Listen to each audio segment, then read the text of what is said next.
ശരിയായ രീതിയിൽ എടി തട്ടുമുട്ട് ചെയ്യാണ്ട് ഡ്രൈവ് ചെയ്യുന്നില്ലേ? എന്തുകൊണ്ടാണ് എല്ലാം പാലിച്ചുകൊണ്ട് ഡ്രൈവ് ചെയ്യുന്നുണ്ടല്ലേ? അതുപോലെ ഖുർആനും എല്ലാ നിയമങ്ങളും ശ്രദ്ധിച്ചു വേണം പാരായണം ചെയ്യാൻ. പ്രത്യേകിച്ച് നമ്മളിപ്പം പഠിച്ചില്ല മക്കൾ എന്ത് തഫ്ഹീം തർഖീഖ്, അതിനെ പറ്റി ഒരു പാട്ട് പാടാം.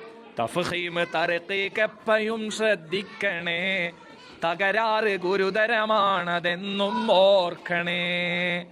മലയാള ഭാഷയിലുള്ള അറമറയല്ല, തഫ്ഹീമദാഹി മൊഴിയുന്ന റാവയല്ല, കരിയും പൊരി പോലുള്ള രീപറയല്ല, ഗുരുവിന്റെ അരികിൽ ചെല്ല് ഇനി വൈകല്ല. അപ്പോ റാ എന്ന് പറയുമ്പോൾ മലയാളത്തിലെ റാ പോലെയല്ല, അറബിയിലുള്ള റാ പറയും റാ. കണ്ടോ? റാ തർക്കിക്കായി ഉച്ചരിക്കേണ്ട എങ്ങനെയാ റായിനെ? നമ്മൾ നേരത്തെ പറഞ്ഞ ഒരു ഉദാഹരണം ഖരീബ, ഖരീബ എന്നാണോ? അല്ല, തഫ്ഹീമായി ഉച്ചരിക്കേണ്ട ഒരു ഉദാഹരണം പറഞ്ഞില്ല. എന്ത്? ഗർഖ, റായിനെ തഫ്ഹീമായി ഉച്ചരിച്ചു. അങ്ങനെ തഫ്ഹീമും തർക്കീക്കും ഒക്കെ നല്ല സൂപ്പറായിട്ട് പഠിക്കാൻ കഴിയണം. അല്ലാഹു തആല തൗഫീഖ് ചെയ്യട്ടെ. ഇൻഷാ അല്ലാഹ്.